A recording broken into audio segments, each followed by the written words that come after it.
하나님의 사랑과 우리의 겸손, 하나님의 사랑과 우리의 겸손이라는 제목으로 하나님 말씀 나누겠습니다.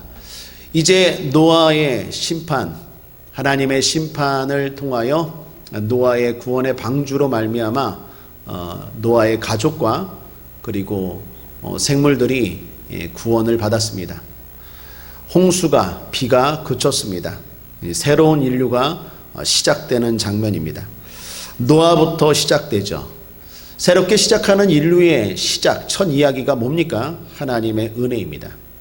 하나님이 다시 은혜를 베푸십니다. 그 은혜는 두 가지로 나타나는데 하나는 축복이고 하나는 약속입니다. 하나님이 노아의 가족을 축복하시면서 먼저 이렇게 말씀하죠. 1절을 보시면 하나님이 노아와 그 아들들에게 복을 주시며 그들에게 이르시되 생육하고 번성하여 땅에 충만하라. 이 말씀은 아담에게 하신 말씀이었습니다. 그렇습니다. 하나님의 마음은 변하지 않습니다. 심판을 했지만 하나님의 마음, 인간을 향한 하나님의 사랑의 마음은 변함이 없습니다. 그래서 다시 동일하게 아담에게 축복했던 그 말씀 그대로 노아를 통한 새로운 인류의 시작이 되는 그 사람들에게 말씀하십니다. 사랑하는 여러분, 오늘날 우리도 마찬가지입니다. 하나님이 저와 여러분 사랑하시는 줄 믿습니다. 그래서 축복하십니다. 여러분이 생육하고 번성하고 잘 되기를 하나님 아버지가 원하신다는 것 아시기를 바랍니다. 죄를 지어도 마찬가지입니다. 죄를 짓지 말아야 합니다. 그러나 죄를 지으면 빨리 회개해야 됩니다. 그리고 다시 하나님의 축복의 길로 나아가야 될 줄 믿습니다. 홍수는 더 이상, 심판은 더 이상 우리의 삶과 무관하고 이제는 생육하고 번성하고 땅에서 잘 되는 축복이 있어야 될 줄 믿습니다. 그러므로 죄의식은 가지되 죄책감에 묶이지 마십시오. 30년 전에 지은 죄에 묶여있는 분이 회복되었다는 이야기를 들었습니다. 우리 교회 이야기는 아니고 유기성 목사님이 담임하시는 선한 목자교회 이야기입니다. 어려울 때 아이들 많이 낳죠. 힘든 상황에서 아이들 기르는 게 힘들었습니다. 그런 가운데서 쌍둥이까지 또 임신을 하고 출산한 어떤 엄마의 이야기입니다. 기존에도 아이들이 한 4-5명 있었나 봅니다. 그런데 쌍둥이까지 또 낳았습니다. 자녀들을 너무나 기르기가 힘듭니다. 아이들이 젖달라고 웁니다. 엄마가 너무 힘들어서 의도적으로 쌍둥이 둘 중에 하나에게 젖을 안 줬대요. 한쪽 아이에게만 젖을 물렸대요. 결국 젖 먹지 못한 아이가 죽었어요. 이게 엄마의 마음에 평생의 죄책감에 쌓였어요. 내가 걔한테 젖을 안 줘서 죽였지. 그게 30년을 갔어요. 결국 어느 날 하나님의 말씀을 듣고 예배 가운데 성령이 임하고 그리고 그 모든 죄책감에서 자유하게 되었다라는 이야기를 들었습니다. 사랑하는 여러분, 그렇습니다. 돌이킬 수 없는 죄에 대해서 묶여 있지 않게 되길 바랍니다. 우리가 할 수 있는 최선을 다해야 됩니다. 그것이 회개입니다. 그러나 그 이상으로 할 수 없는 것에 대해서는 이제 자유해야 합니다. 오히려 내가 할 수 있는 최선을 다하는 것, 그것이 죄에 대한 우리의 바른 태도인 줄 믿습니다. 하나님은 인류를 심판하셨지만 하나님의 마음은 여전히 우리가 잘 되기를 원하십니다. 과거에 묶여있지 않길 원합니다. 새로운 시작, 새로운 축복의 시작을 향하여 나아가기를 원하십니다. 그래서 하나님은 노아의 가족에게 축복하십니다. 하나님은 축복으로 또한 먹을 것을 말씀하십니다. 3절을 보십시오. 무릇 산 동물은 너희의 식물이 될지라 채소같이 내가 이것을 다 너희에게 주노라. 처음으로 하나님이 인간에게 육식, 동물 섭취를 허락하시는 장면입니다. 그렇습니다. 홍수 전에는 채식만 했습니다. 홍수 이후에 인간이 처음으로 고기를 먹게 되는 것입니다. 홍수 심판 이전에는 채식만 했어요. 에덴 동산에서 채식만 했어요. 그런데 홍수 심판 이후에 하나님이 이제 고기를 먹어라 라고 말합니다. 왜 그러셨을까요? 건강하라고. 여러분 생각해 보십시오. 지금 식품학자들도 다 말합니다. 아무리 채소가 좋아도 사람은 고기를 먹어야 건강하대요. 우리 건강을 위해서 하나님 말씀한 거예요. 뿐만 아니라 환경이 나빠졌잖아요. 심판 이전과 심판 이후의 환경이 달라요. 한번 물로 싹 쓸어버렸습니다. 비가 와서 쓸어버리면 좋습니까? 깨끗합니까? 그런 차원이 아니에요. 그 전에 하나님이 만드셨던 죄가 있기 전에 하나님이 만드셨던 세상이 하나님이 한번 심판하셨어요. 죄로 물들어서. 그래서 환경이 나빠졌어요. 인간의 수명이 그전에는요, 대부분 900살 이상이에요. 노아도 900살까지 살잖아요. 노아 홍수 이후에 350년을 더 살거든요. 950세에 죽었다 그러잖아요. 그러니까 대부분 900세인데 점점 인간의 수명이 줄어들잖아요. 그래서 어떻게 환경이 안 좋아졌기 때문에 하나님이 인간의 건강을 위해서 육식을 허락하십니다. 하나님이 우리를 이렇게 사랑하십니다. 더욱이 또 하나 주목해야 되는 건 이거 하나님이 먼저 말씀하셨어요. 성경을 잘 보면 노아가 우리 고기 먹게 해주세요, 우리 육식하게 해주세요 라고 기도한 적도 없고 요청한 적도 없어요. 하나님이 먼저 말씀하셨어요. 이제부터 육식을 해라 라고 말합니다. 여러분, 하나님 마음 어떠셨을까요? 동물 누가 만들었습니까? 아담이 동물 만들었나요? 하나님이 만들었어요. 동물도 하나님의 작품이에요. 하나님이 만든 동물들을 먹으라고 했을 때 하나님 마음이 어땠을까요? 좋았을까요? 나쁘죠. 그러나 그만큼 인간을 더 사랑하신다는 증거예요. 하나님이 저와 여러분 그만큼 사랑하고 계신 줄 믿습니다. 우리가 어떻게 반응해야 될까요? 겸손해야 합니다. 어떤 겸손? 오늘 주님은 우리를 사랑하시지만 우리에게 겸손을 요구하는 한 가지를 말합니다. 다 먹되 피는 먹지 말라. 피는 왜요? 생명이다 라고 말합니다. 4절을 보십시오. 그러나 고기를 그 생명되는 피채 먹지 말 것이니라. 왜 그랬을까요? 피는 생명이고 생명의 주인은 하나님이시기 때문에. 그러나 더 중요한 건 뭡니까? 고기를 먹으면서도 겸손하라는 거예요. 네가 고기를 먹고 다 할 수 있지만 그렇게 하면서도 나는 피조물이지, 하나님의 은혜로 하나님의 축복으로 사는 거지 라는 걸 잊지 말라는 거예요. 마치 에덴 동산의 선악과가 홍수 이후의 피입니다. 우리가 다 할 수 있는 자유, 우리가 다 할 수 있는 상황에서도 하나님이 만드신 피조물이라는 걸 늘 잊지 말아야 돼요. 그런즉 선줄로 생각하고는 넘어질까 조심하라는 말씀처럼 뭔가 내가 젊음이 있습니까? 요즘 잘 나갑니까? 항상 잊지 말아야 돼요. 그래도 하나님의 은혜로 사는 거지. 겸손한 저와 여러분 되길 바랍니다. 하나님의 인간을 향한 은혜 중 하나, 그 증거 중 하나는 축복이라고 했죠. 그리고 또 하나는 뭐라고요? 약속이라고 했습니다. 하나님이 은혜를 베푸시는데 그 중에 하나가 약속입니다. 뭘 약속합니까? 11절을 보십시오. 함께 읽겠습니다. 시작.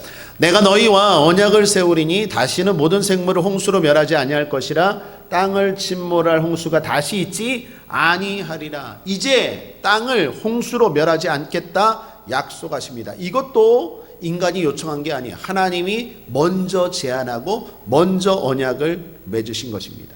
더욱이 약속만 한 게 아니라 표징까지 줬어요. 그게 뭡니까? 무지개. 그래서 비가 오고 나면 무지개가 뜨는 거예요. 여러분, 그 전에 생각해 보십시오. 비가 올 때마다 사람들 어땠을까요? 공포에 떨었을까요? 또 홍수 심판인가?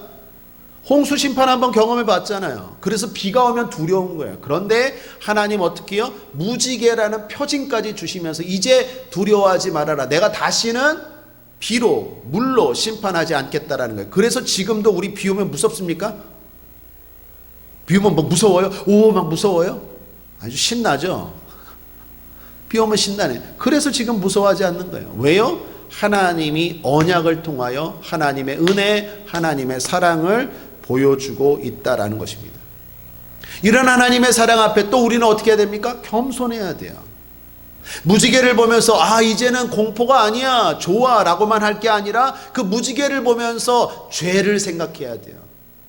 그렇지, 내가 죄를 지었을 때 하나님이 엄청나게 심판하셨지. 내가 어떻게 해서 죄를 지었고 어떻게 넘어졌고 죄로 말미암아 어떤 고난이 임했지라는 걸 무지개를 보면서 깨닫고 겸손해야 되는 거예요. 하나님의 사랑 안에는 항상 우리의 겸손이 따라야 돼요. 하나님이 저와 여러분 사랑하셔서 축복하실 줄 믿습니다. 먹을 것에 대한 축복 주시고 건강에 대한 축복 주시고 안전에 대한 축복 주시고 아멘도 안 하시네. 많은 축복 주실 줄 믿습니다. 그때마다 우리의 반응은 뭡니까? 겸손해야 돼요.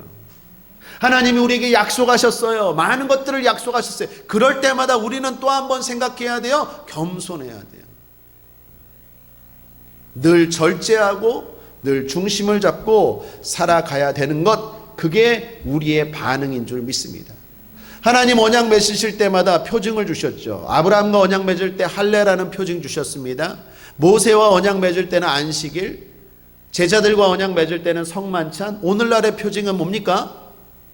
무지개. 그건 노아와 맺은 언약의 표징이고, 오늘날의 표징은 십자가예요. 하나님은 항상 언약을 맺고 표징을 주십니다. 표징을 볼 때마다 우리는 뭘 생각해야 됩니까? 하나님 감사합니다. 또 하나 겸손해야 돼요. 저 십자가, 내 죄 때문에 주님이 달리셨지. 십자가 내가 볼 때 나의 마음에 큰 고통 사라져. 찬송처럼 맞습니다. 십자가 볼 때마다 우리는 자유케 되고 십자가의 능력으로 말미암아 치료받고 구원받고 복 받는 줄 믿습니다. 그런데 또 하나 기억해야 되는 건, 죄가 저만큼 무섭구나. 그래서 십자가에 예수님이 달리셨지. 그거 생각하고 겸손하셔야 돼요. 하나님의 사랑, 하나님의 축복, 하나님의 언약 있을 때마다 우리의 합당한 반응, 지혜로운 반응은 겸손입니다. 한번 겸손한 고백 한번 할까요? 하나님의 은혜로 지금 잘 살고 있습니다. 아멘. 18절부터는 이제 노아의 실수가 나옵니다. 노아도 완벽한 사람은 아니에요. 노아가 하나님 앞에 의인으로 인정받았지만 그런 노아가 큰 실수를 하죠. 이야기는 어느 한 날로 시작합니다. 21절에 보면 노아가 술을 마셨어요. 포도주를 마시고 취하여 그 장막 안에서 벌거벗은지라. 포도주를 마시고 취했어요. 그리고 그 장막 안에서 벌거벗었대요. 술 취해서 옷 벗고 다 잔 거예요. 여러분, 이게 뭐가 문제일까요? 여러분께 한번 갑자기 질문하고 싶은 생각이 드는데, 술 먹고 취한 게 문제일까요? 옷 다 벗고 잔 게 더 문제일까요? 술 먹고 취한 거?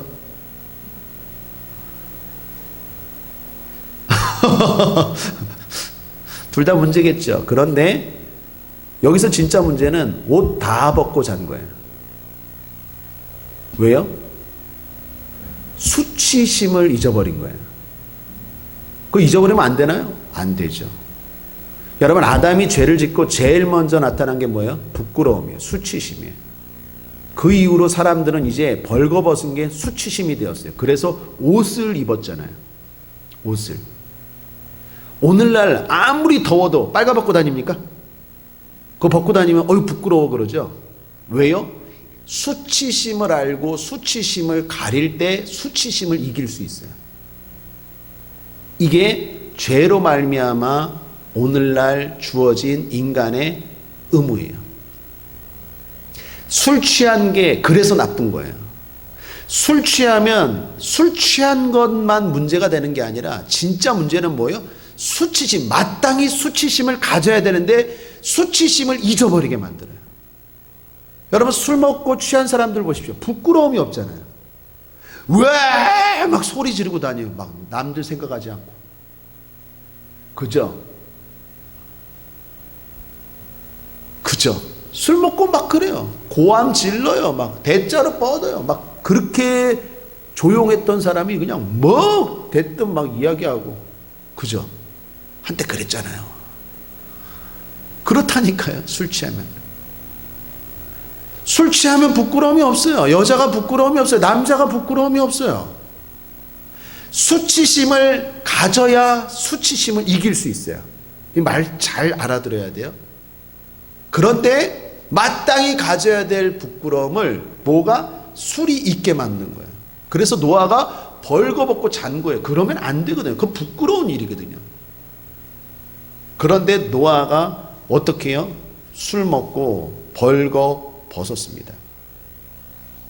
여러분, 오늘날도 우리에게는 많은 죄에 대한 노출이 있습니다. 그래서 우리는 항상 절제하고 주의해야 됩니다. 홍수 심판 이후에도 마귀는 존재했어요. 물로 다 쓸어버렸지만 마귀는 쓸어버리지 않았어요. 지금도 마귀는 존재해요. 에덴 동산에서 있었던 마귀, 홍수 이후에도 있었던 마귀, 오늘도 마귀는 있어요. 어제나 오늘이나 영원토록 동일하신 주님이 아니라 어제나 오늘이나 영원토록은 아니죠. 주님 오실 때 이제 끝장나요. 그때까지 마귀는 늘 역사하면서 우리로 하여금 뭐요? 부끄러움을 잊어버리게 만들어요. 여자로서 부끄러움, 남자로서 부끄러움. 그건 부끄러운 거거든요. 근데 그 부끄러움을 잊어버리게 만들어요. 절제하지 못하게 만들어요.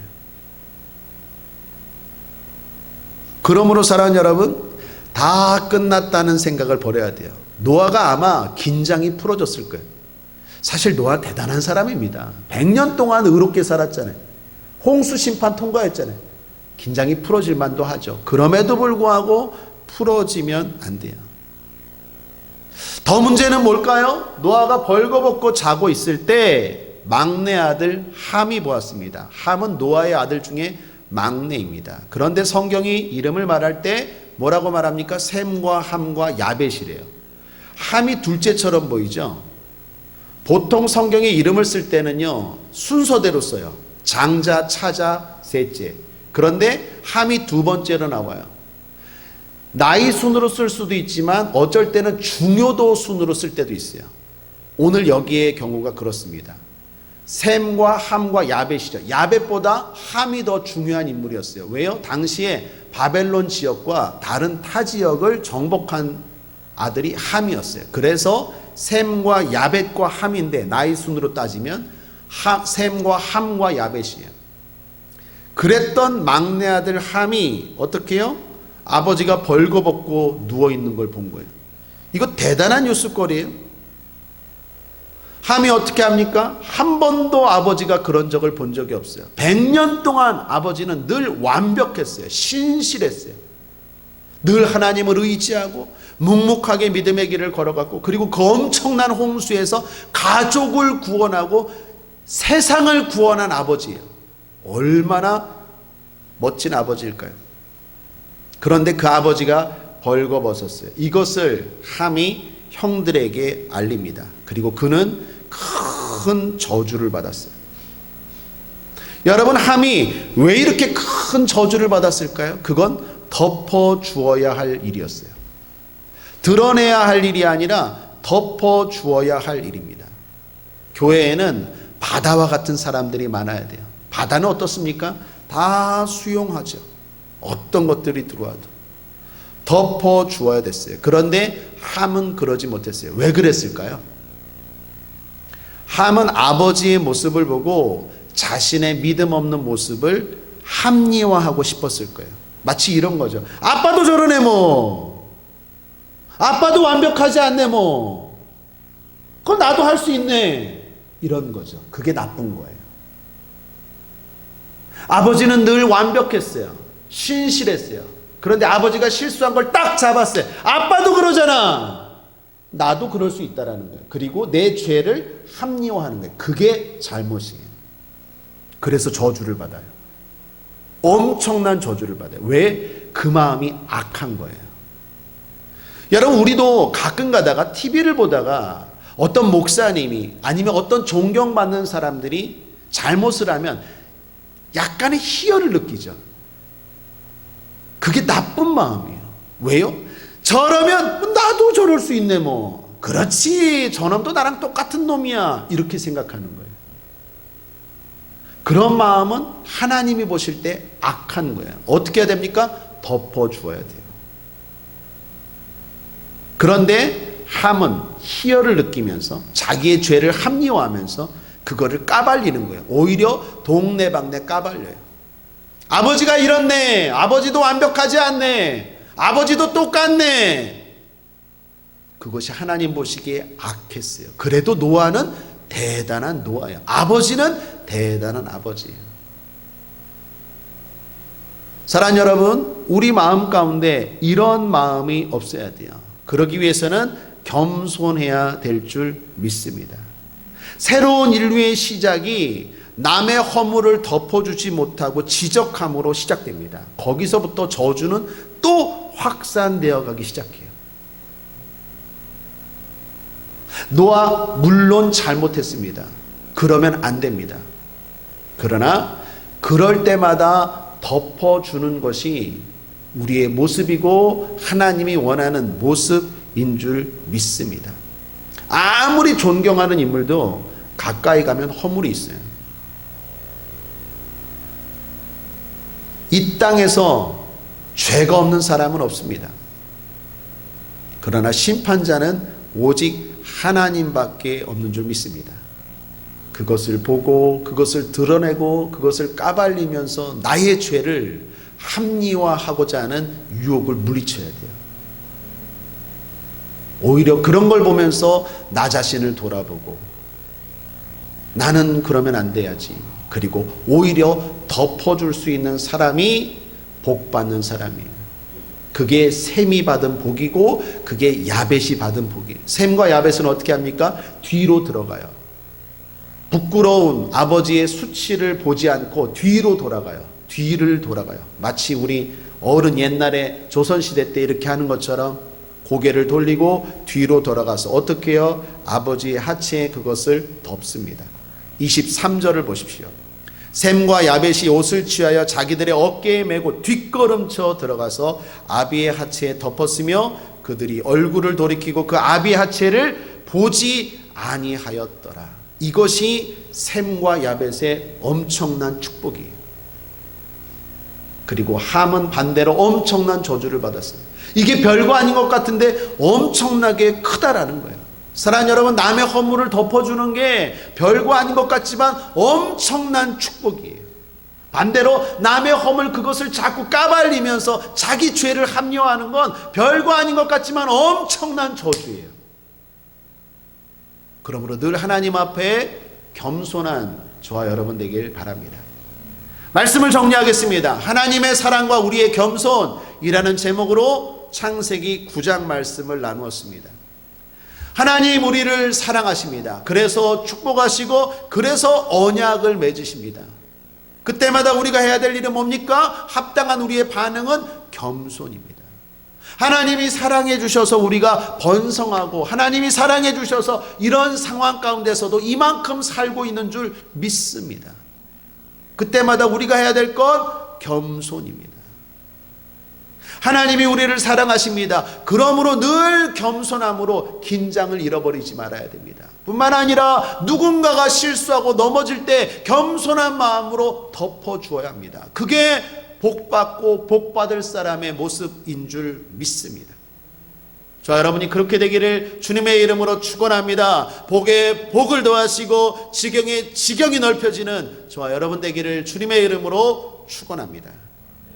기도하겠습니다. 하나님 아버지 감사합니다. 하나님이 우리를 사랑하실 때마다 우리가 늘 겸손함으로 그 사랑과 그 축복과 그 은혜가 끊어지지 않게 하여 주옵소서. 감사드리며 예수님의 이름으로 축복하고 기도했습니다. 아멘.